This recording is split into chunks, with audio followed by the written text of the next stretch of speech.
Aquí comienza Inglés Online TVE.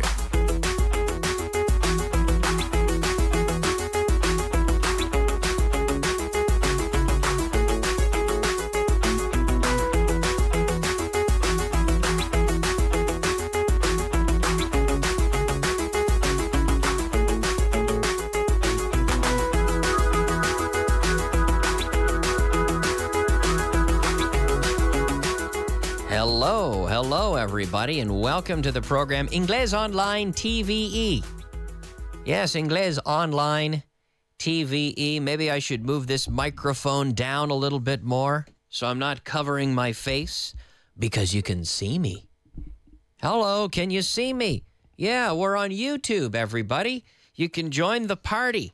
You can join the fun, la diversión, aquí mismo on YouTube. The channel is called Inglés Online TVE. And this is a show that we review, repasamos, right? We review all the content from Televisión Española. Our program in the mornings, de las 7:30 hasta las 8, from 7:30 to 8 on Televisión Española. We have this great TV show where we go class by class, introducing grammar points, little by little, through sentences, through phrases and sentences. And then every afternoon, we upload the content to YouTube completely free, right? No cuesta nada. You can follow us on YouTube and get all the lessons from the TV on demand. And then in the afternoon at 7 o'clock, here I am reviewing it and answering your questions. So if you have questions, si tienes dudas, si tienes preguntas, mándame tus preguntas. Send me your questions on YouTube. Inglés Online TVE is the channel. Now, you might be saying, pero quiero más. Me encanta, pero quiero más. I want more. If that's the case, you just have to go to Curso, www.cursodeinglesontve.com.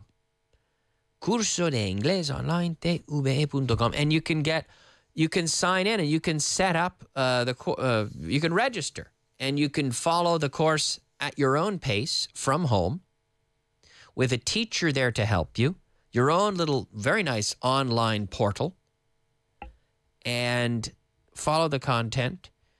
And you have a teacher that will answer your questions. It's very complete and it's very affordable. A whole year's worth of course material online. Curso de Inglés Online TVE. I know Nacho loves it, right, Nacho? He says it's a great course. He's been enjoying it for quite some time.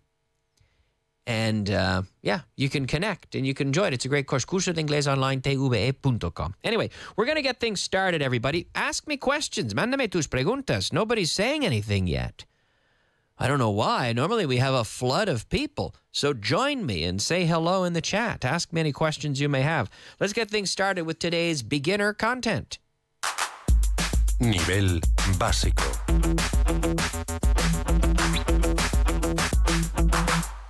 Nivel básico. That's right. Now, we say básico, but really esencial, right? Hay que saber estas cosas. You have to know these things. Right? These are basic things, but the essential elements of the language. So our beginner sentence today, a friend of mine can't speak Spanish, but he can speak Russian. A friend of mine. Un amigo mío. So we don't say a friend of me. It's really the same in Spanish. You say un amigo mío, mine. It's a possessive structure. A friend of mine. Un amigo mío. A friend of mine can't speak Spanish. No habla español. He doesn't speak Spanish. Or he can't. No puede hablar español. He can't speak Spanish. But he can speak Russian. Pero puede hablar ruso. No puede hablar español, pero puede hablar ruso. He can't speak Spanish, but he can speak Russian. It's a good pronunciation exercise, this. Try this one. A friend of mine, dilo en voz alta conmigo. A friend of mine can't speak Spanish, but he can speak Russian. A friend of mine can't speak Spanish, but he can speak Russian. And notice how I can't speak Spanish, but can speak Russian. Can't speak Spanish, but he can speak Russian. Can't gets more emphasis. I can't ride a motorcycle, but I can ride a car. I can make a sandwich, but I can't make a pizza. Or I can ride a bicycle. I can't ride a bicycle. I can eat a sandwich. I can't eat a sandwich. I can read a book. I can't read a book. I can go to the cinema. I can't go to the cinema. The negative tends to get more stress. Da, da, da, da, da. And as you try to approach a native level of speech, you want to focus a little bit. You want to work a bit on intonation. It's very important, the intonation, the music of the language, the rhythm, the cadence of the language is very important. I mean, I can hear, it's interesting, here in Vaughan, I'm sitting in a room, I'm sitting in the Vaughan Systems Grupo Vaughan office. And I can see, well, we have 90 rooms here. 90 aulas, más o menos, no, Nacho? 90 aulas, I think. 90 rooms. And it's interesting, if you walk by a room, sometimes people are speaking Spanish, if it's not a class. But if it's a class and they're speaking English, even if you can't hear what they're saying, you can often tell by the intonation. I can walk by a room and I hear, you hear through a wall, a través de la pared, you hear the intonation, the cadence, the rhythm. And there's a different intonation in English. So it's an element of pronunciation. It's an element of delivery of language.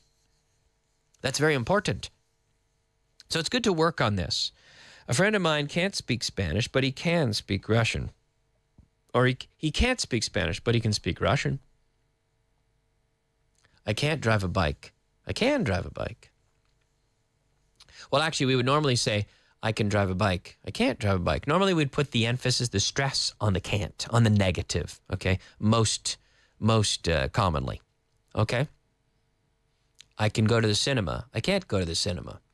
I can eat a hamburger. I can't eat a hamburger. We stress the can't, okay? So, un amigo mío, a friend of mine can't speak Spanish. And when I say speak Spanish, no. Speak Spanish. You say speaks, and then you say panish. Take the S off, say speaks. A friend of mine speaks Panish. A friend of mine can't speak, he can't speak Spanish.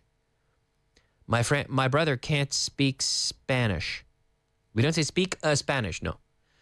He can't speak Spanish, but he can, pero puede hablar ruso. He can speak Russian. Russian. Okay? Now, we have an explosion of interest in the chat. A lot of people writing in the chat. Let's see. Pablo LR says, thank you for organizing Canada Day the other day. I'm starting listening to the radio because of that reason. Oh, thank you. Pablo, awesome. Thanks for tuning in. Thanks for joining us today, Pablo. Great to have you listening. And thank you for coming out to the event, the Canada Day event. We had a lot of fun yesterday at Ancora Madrid, celebrating Canada Day. Valentino writes in, our friend Valentino, who's writing in from Haiti, says, hello, folks. Howdy. That's Nacho in the back, not Juanjo. Yeah, that's right. They can see you, Nacho. They're looking at him. There he is, everybody. Nacho. Yes, and Loli says, hello. Can you say a friend of mine? A friend of a friend of mine. Yes, a friend of a friend of mine. Un amigo de un amigo mío. A friend of a friend of mine. Pero un amigo mío, a friend of mine. Sure. Un amigo de mi hermano. A friend of my brothers. A friend of my brothers. A friend of a friend of mine. Belen says, hello and good evening, everybody. Hi, Belen. We have Cold Fire, who writes in. Cool name. He says, I think it's a friend of a friend. Un amigo de un amigo. Bueno, eso es otra cosa. A friend of a friend. Yeah, a friend of a friend or a friend of mine. Either way. It's a pity I couldn't attend Canada Day. I know, Loli. I was looking forward to meeting you, Loli, but you didn't show up. Qué pena. Next time, maybe next time, or in another event. We should do more events, I think. Valentino says, yes, Kyle, a friend of mine, because if you say my friend, it automatically implies that you have only one friend. Well, that's not true. Well, he's my friend. Él es amigo mío. Nacho is my friend. He is a friend of mine. It's true. If I say he's my friend, it doesn't really mean he's the only friend in the world. No.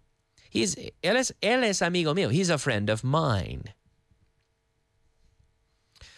And on the other hand, if you direct possessive pronouns with family members and relatives, well, okay. All right.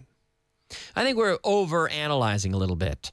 Patricia says, at this moment, I don't feel like studying much, but it's always fun listening to you. Well, thank you, Patricia. Baviera. Patricia Baviera. Thank you for writing in, Patricia. Belen says, listening is one fun way to learn. You'll learn a lot, Patricia. One of the ways to learn, yes. John, it's John Mendoza. He says, hola. Un saludo desde Mexico. Hey.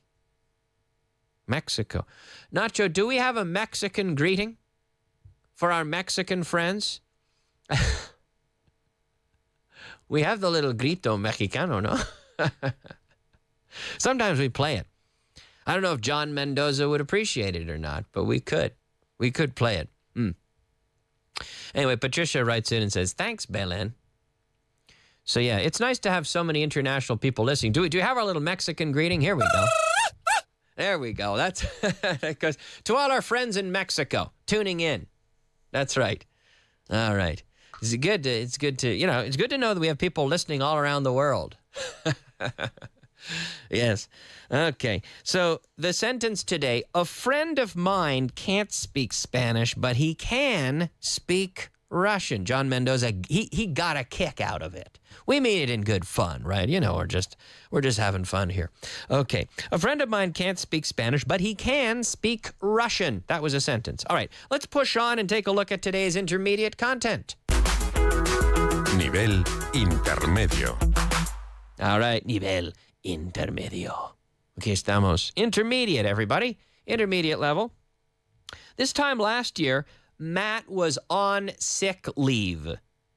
And I was on maternity leave. Not true in my case, but to be on maternity leave. So to be, and you'd say in Spanish, de baja. De baja por enfermedad, no? To be on. We say to be on sick leave. He's on leave. Where is he? He's gone. He has left. He's on leave. A leave of absence. We can say to take a leave of absence.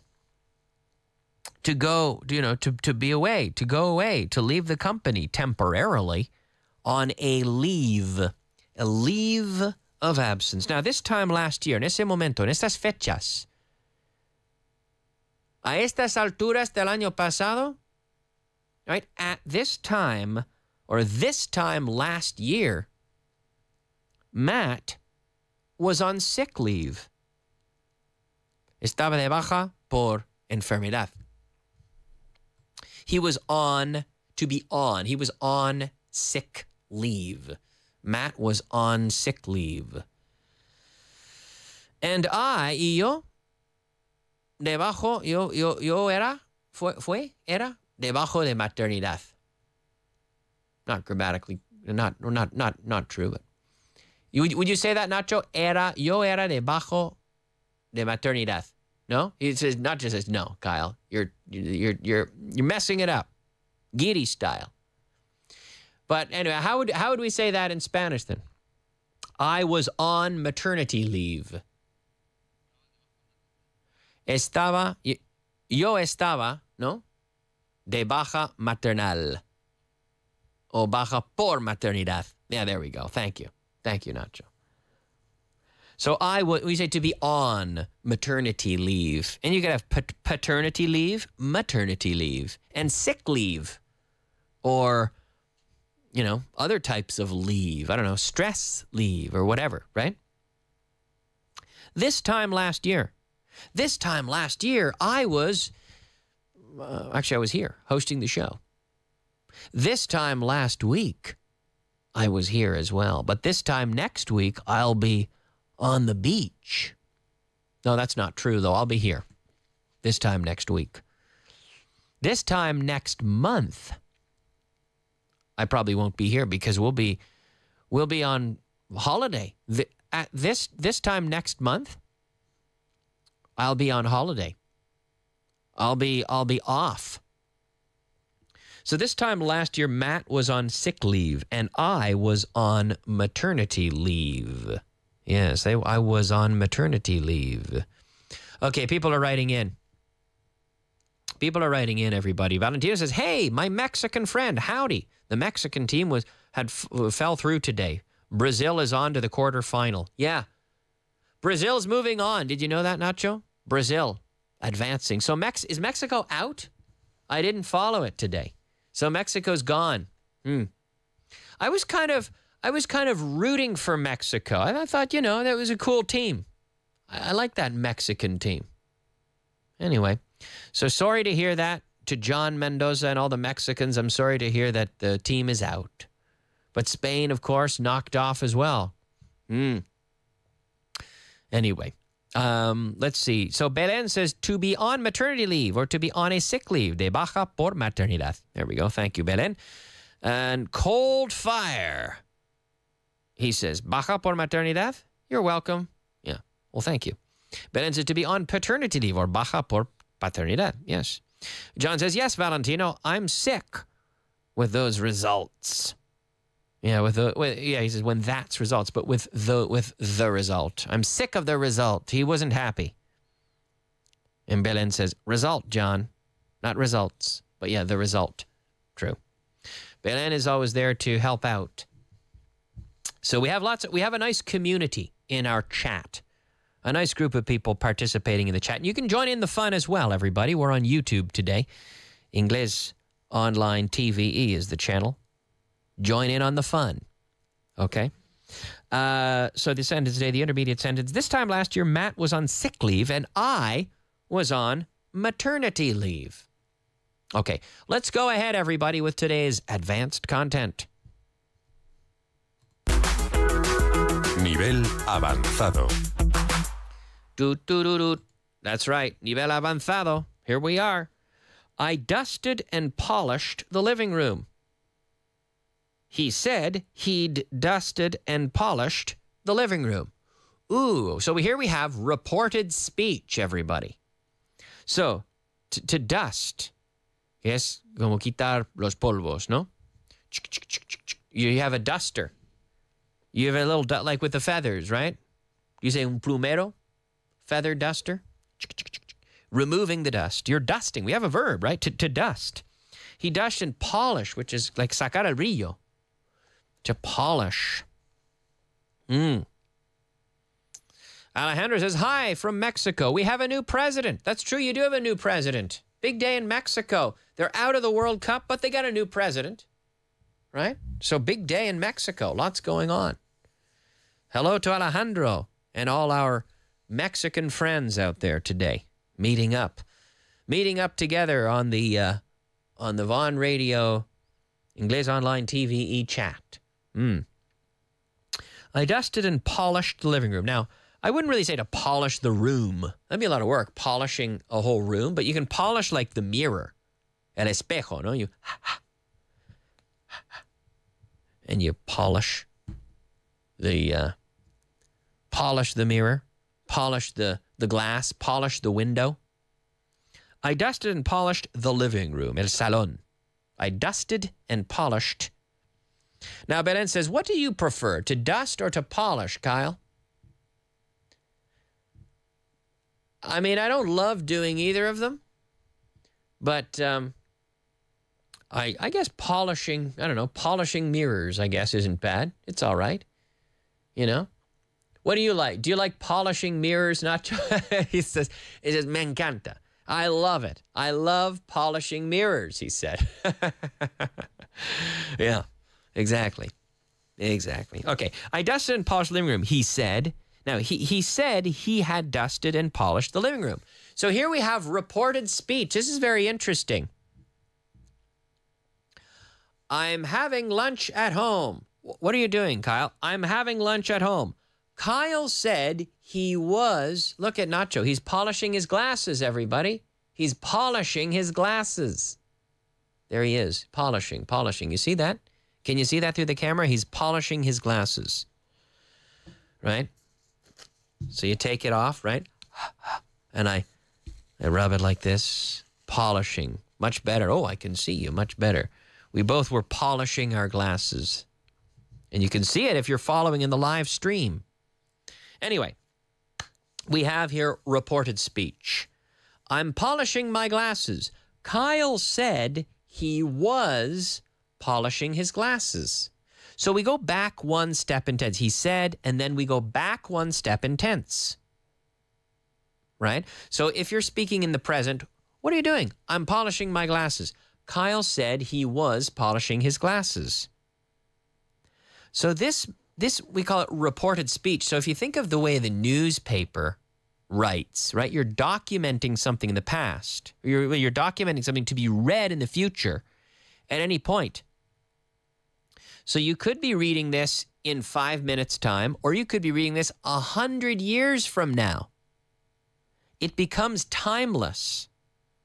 We push it, we go back one step in tense. He said, or he reported, or he wrote, or he replied, or he asked, right? So where are you going? Kyle, where are you going, Nacho? Kyle asked Nacho where he was going.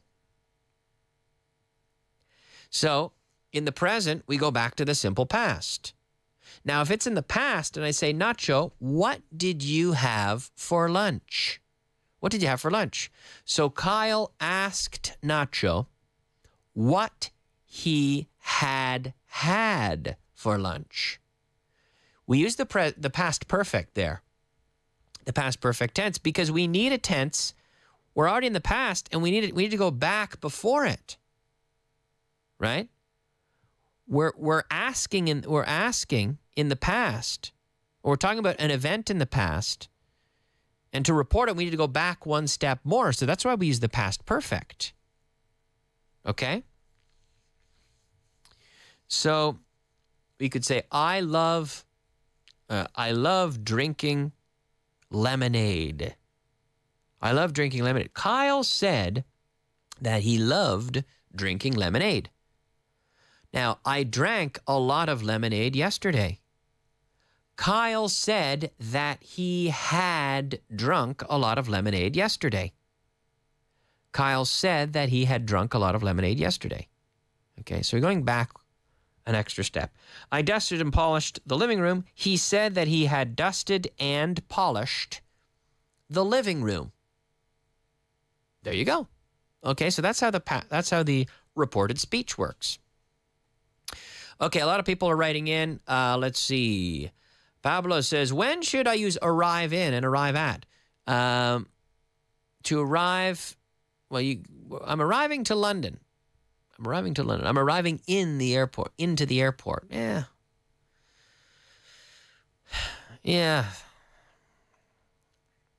To get to. We always use to there, to get to London. But arrive. What time are we arriving? What time are we getting to the airport? We're arriving into the airport, you could say. We very often use arrive without the preposition. I'd rather not get into it now because I only have 45 seconds to finish, but I want to wind things down. Belen says, enjoy your stay, Joaquin. Please speak in English as much as you can. He's going to London, so enjoy your time, Joaquin, in London. Enjoy it. John says, he says, how's Richard? And welcome back. Yes, well, I'm sure Richard is okay. I saw him yesterday. He seemed to be fine. I'm going to London next month. How's the weather in August? I don't know. I'm not from London, but hopefully it's good in August. Thanks for listening, everybody. We're out of time. This has been Inglés Online TVE. Thanks for listening. Thanks for watching. For all of you who tuned in, I hope you'll join me again tomorrow. Same time, same place. Thanks, folks. Have a wonderful evening. Bye-bye.